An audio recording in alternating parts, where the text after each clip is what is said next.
that's not pandering. That's just good politics. It's just He wouldn't be pandering in to the anyone's different pocket. people. It's pandering to the Yeah. majority instead of the He minority. found a Which new way Exactly. to tax that frustrated me. So FICA, Yeah. a big part of FICA is Social Security. Here's the deal: Social Security was intended to be like a retirement plan. You know, everyone's forced to pay into it, and then you get your investment back when you turn 65 or whatever. I think it's older. Like you guys are young, you'll have to be 70 by the time you get it. it's gonna be gone by the time I'm old. They say that for decades now. I can't. I have no idea what will happen. But anyway, it used to be that you stopped paying into Social Security when you hit a certain income. Right now, it's 118 grand, and it made sense. I can explain it. When if you made the equivalent of 50 grand your whole life, right, inflation adjusted, and you paid into it, whatever it is, 6 point something percent of your income, or 7 something. Anyway, when you paid into it, you would get back a rate that reflected the fact that you made 50 grand your whole life. If you made 118 grand, then you paid into it much more, and you would get back something that reflected your higher income your whole life. So your retirement would be a little better because you paid in more. Now he just wants to take off the cap, right? If you make $1 million a year, then you still get back reflecting as if you paid 118. And I'm like, that feels like stealing to me. And I hear these counters like, oh, well, there's stealing that help the rich. Well, then fix that, right? If you don't like I don't like the fact that capital gains tax are taxed really favorably in comparison to ordinary income, fix that. Don't just go fuck up Social Security because you don't like capital gains taxes. How about close corporate tax evasion loopholes and then fix like a vast majority of the financial issues that are causing it, which in turn helps everybody out? Like, so here, let me talk about that. Here's the basis of most corporate tax evasion loopholes, right? If I'm Coca-Cola and I make a product in America and sell it in India, I'll say, then I pay taxes on that, right? It's a thing. I made a profit. I sold it to India, etc. If I'm Coca-Cola and I make a product in India and sell it to a guy who lives in India, then there's no U.S. taxes on that, as there kind of shouldn't be. It wasn't made here. It wasn't sold here. America had nothing to do with it. You don't get to just collect taxes from all global sales that happen anywhere because your headquarters is in America. Right. And if you raise corporate taxes, which some people suggest doing, then corporations will be incentivized to find more ways to classify stuff as non-American. Sure. If you does that cover the like insert corporation here paid $123 on $30 billion profit in, is that covered underneath that? Because the corporation makes a profit, but the UK or the US or whatever country that it's actually located in doesn't get a cut of that because none of the profit came from sources inside that country, right? Typically, they're just paying taxes in some other country, right? Like Cisco had a lot of global operations. And I remember our point of sales was in America. This was something I was involved in. So America got like a cut of all the sales. So we had to take our internet, like that you'd order online. We had to take our online systems and have another one for Europe so that we didn't have to pay U.S. taxes. If you're selling to Europe and the website's hosted in Europe, then all of a sudden you not do U.S. taxes anymore. And it was a big, expensive project, and it was hard to do. And there were certain downsides and complexities that would exist forever, but it was worth it, I suppose, to avoid U.S. taxes.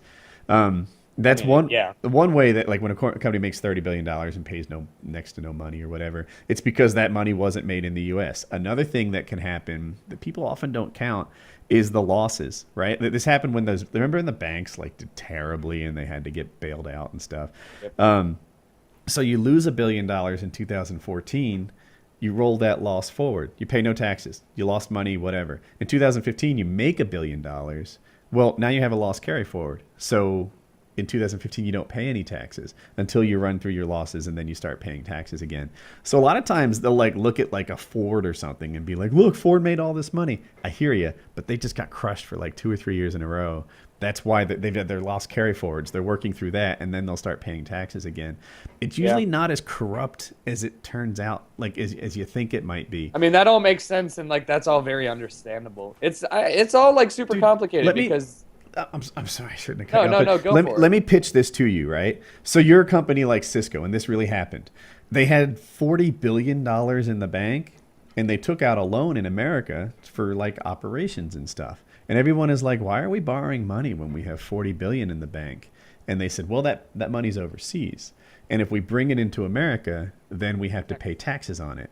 So my question for you is, does it make sense to have an amnesty year, right? The United States would get trillions of dollars from companies like Apple. Wow. Holy shit. I don't know what that was. But the United States would get trillions of dollars from Apple and Cisco and Microsoft and Coca-Cola. All these companies that have been making money outside would love to have that money available in the U.S. without taxes. Right, An amnesty year would put probably $2 trillion into the U.S. economy, but they'd be skipping all these taxes. But all right, so here, because I'm going to be honest with you in that, like, as a business owner, you know, and a self-employed person, taxing and this whole situation and everything financial related to and your job, my job, and you know, is really complicated to the point where it makes me just go, I don't even want to spend the time to actually understand why I'm getting fucked. I'm just gonna say thank you for fucking me. I'd like to not get fucked next year.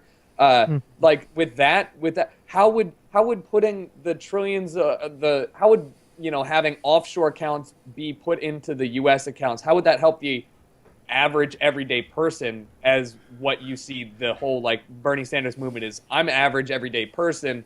Electing him and having his moonshot changes actually come into effect helps me out in these ways. Like, if all that money was in America, then they could pay more American employees. They could build American like infrastructure, like all the office buildings and things like that go with it. They could buy their Caterpillar construction equipment and all those things that like they might have things that they want to do in America that they can't do right now because the money's not in America. Like it would just be a lot of money. And granted, it's not all going to be spent like in a year or something. Like I think I might have been implying that. But there'd just be a huge pool of cash that exists inside of America that would be probably spent on American-ish things. You know, seems cool. I mean, it seems kind of like I hope this would be the case, but like I'm sure that there's an analytic and actual thing that people can do a study on that would prove this. Like, I love me some data, so if somebody can give me reasons why this would work, then I'd be down to try it. But imagine the story. Like, hey, this is the biggest tax dodge in the history of America. These companies offshored all their profits, and now it gets to come in untaxed. We're rewarding tax dodgers, et cetera, et cetera. To me, I see both sides of the issue, and I often do on these things, and it is the people who just pay less attention to it, who just love to villainize all these things, and they love to villainize the rich. Typically, is for sure. I know. I know. It's just a lot of clusterfuck of like. If there was an easy solution, we would already be there. Like everybody would already be in agreement for it. There's no way to make everybody happy. Somebody's gonna have to take the hit, and that's the whole nature of U.S. politics. Woo! I like drinking whenever we do the debates. Here's a fun. So Obama's been going off about how you Republicans are scared of women and children, refugees and stuff like that, widows and moms and babies. And then, like, the next day, wasn't there a suicide attack by a woman in and France? a child.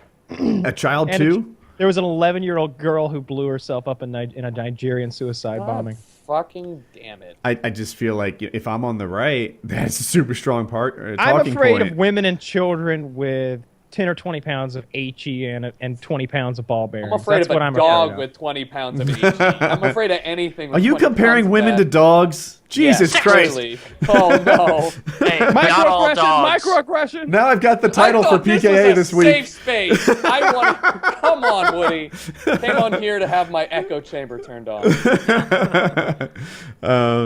Yeah, anyway, like all these things are trickier than they make it out to be. You know, these answers are hard. Yeah.